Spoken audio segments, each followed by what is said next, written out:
Vay felekê, vay felekê, çi malê me wiha dikê? Dewranê xwe çep çê dikê? Vay felekê, vay felekê. Gaye ji va dewra çi ne? Jîn û cefa û mirin e. Yan derdê te bi me re hene? Vay felekê, vay felekê. Tu va derda ji me re bêje? Bes vakîna li me birêje. Tu nizanî Ehmed gêje? Vay felekê, vay felekê. Felek li me ters fitilî, lewra îşê me gebilî. Taliê me needilî. Vay felekê, vay felekê.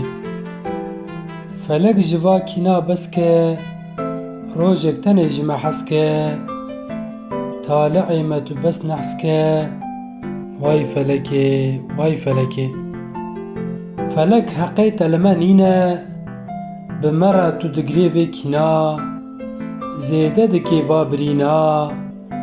Vay felekê, vay felekê. Her ro hinek zêde dibin, em nizanin ji ku çê dibin. Maqey derman peyda dibin. Vay felekê, vay felekê. Doktor bi me re diheyîrin, derdê me qet fehm nekirin. Çawa fîşa dermên bibirin. Vay felekê, vay felekê. Derdê me qey batinîne, haya doktora jê nîne. Dermanê wa li banîne. Vay felekê, vay felekê. Ger doktorê jor keyf bikê, wê dermana ji wir rêkê. Bi mîzerê li derda bikê.